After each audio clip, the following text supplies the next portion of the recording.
Rebel soul child, got a fist barred. I'm a respawn of ancestors, and I'm blessed, They go. What's going on, everyone? Welcome back to On The Cage MMA. Today I'm going to be going through my predictions for this weekend's UFC London Fight card. Let's start with Pimlet versus Vargas. Vargas has only had 3 fights inside the UFC. 2 of them have been losses. He's only fought once a year.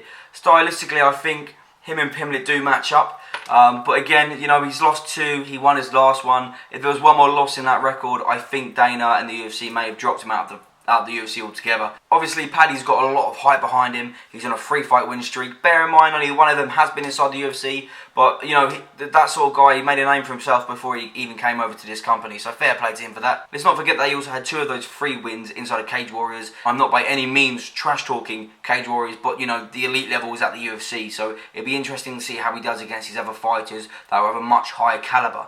However, that being said, I think that he's going to absolutely rain a storm down on this division inside the UFC. So for me, I feel like Paddy's going to win this one. I probably reckon second round TKO. This one's not so easy to predict, but I'm going to give it my best shot. Both of these fighters are submission artists. If you look through their records and their MMA records, even their amateur records, submission has been the main way that they both win or lose. So I feel like this fight's going to immediately go to the ground in round 1, and they're probably going to get top positions on each other throughout all 3 rounds. However, Krylov's last 3 fights have all been decision, so keeping up the pace that I definitely know that Paul Craig can set, I feel like he might get the upper hand in that. Not to mention that Paul Craig is on a 5-fight win streak, and 3 out of 5 of those fights have been performance of the night bonuses that he's won. Just looking at the stylist matchup and looking at the records, for me, I personally think that Paul Craig is going to edge the win on this one.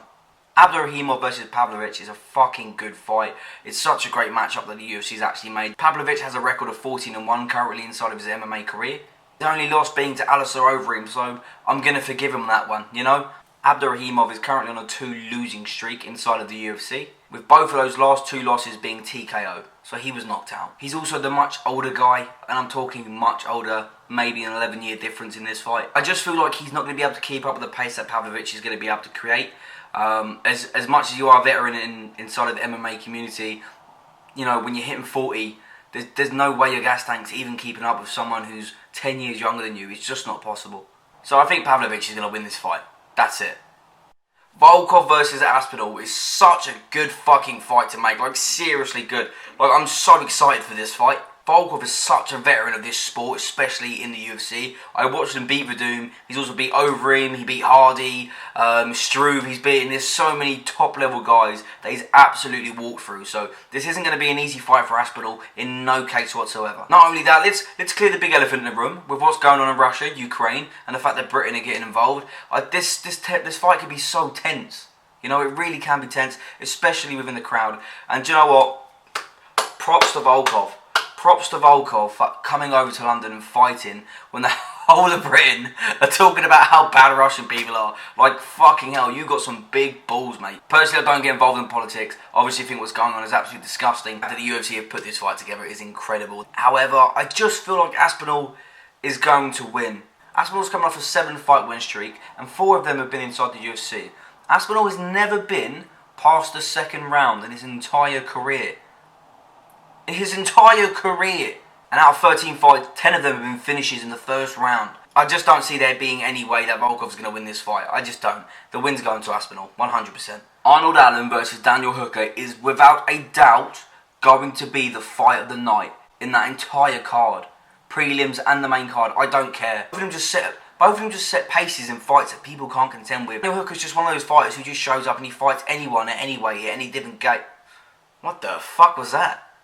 He fights anybody, anytime, and any way on any given day, alright? The list of experience that he has inside the UFC and the people that he's beat, and I know he's lost to a lot of good fighters as well, but they were also really good fighters, so let's not forget that. And I do think Daniel Hooker is going to be underrated in this fight. But whilst we're on the subject of talking about underrated fighters, if you look at my last video that I did about the top 10 British fighters of all time, Arnold Allen is the biggest underrated British fighter I have ever seen. The man is crazy good at what he does. Like, he's actually incredible. And his name isn't even that big. Unless you're a hardcore fan of the MMA community, if I asked you who Arnold Allen was, you wouldn't know. Also wouldn't know that the man is 17-1 in his career, and his last loss was back in 2014. 2014 was his last loss. Are you joking? Why does he not have a bigger name inside the UFC? He's on an 8-fight win streak inside of his division. I just feel like he's so much more better, and people don't even know enough about him before he's even doing this fight. I mean, I'm so glad that the UFC have finally given him a bigger name like Hooker, because I know that Allen's had fights before with big names, but Hooker's a very popular name amongst the UFC community, amongst the MMA community. If you ask who Daniel Hooker was, most people would know. That being said, 100% this fight's going to Arnold Allen. There's just a pace that I don't think Daniel Hooker's going to be able to keep up with. I would be personally surprised if this does not get fight of the night. I just feel like this is going to go down swinging. Both of them need this win. If Daniel Hooker gets a win, he goes back for the contention to get the belt possibly. And if Arnold Allen gets it, well, look, his career is going to get him inside of the top league of the fighters in his division. And I think it's needed, and he needs to make a name for himself. But one thing I can guarantee is I think that's going to be fight of the night. I don't think any other fight on the card, prelims or main, is going to beat the pace of that fight. Just quickly before I go, there's 3 more fights that I wanted to talk about. First of all, Nathaniel Wood, he's obviously the prospect, but he is a prospect. He's not the best runner in UFC, but I do feel like as soon as he gets that next win, you know, I really think he can keep the momentum going. He's obviously fighting out of London, which is fucking amazing. We love that. And Nathaniel Wood, I really hope you do get a win, mate, because you really deserve it. I've been watching your career for a couple of years now, and I just believe that you deserve to be in that top 15 contention. Another fighter that I'm really excited to see is Jack Shaw. He's unbeaten in his entire professional MMA career. I feel like he's going to do bits inside the UFC.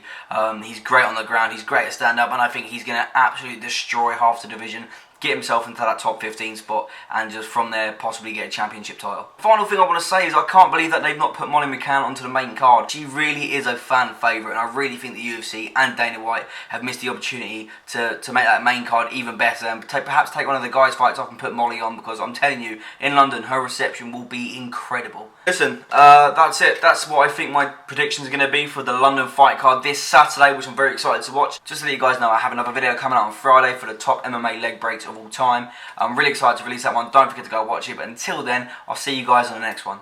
They are not him, tell him fess up. I get check stub, hella carefree, nothing scares me, hella reckless.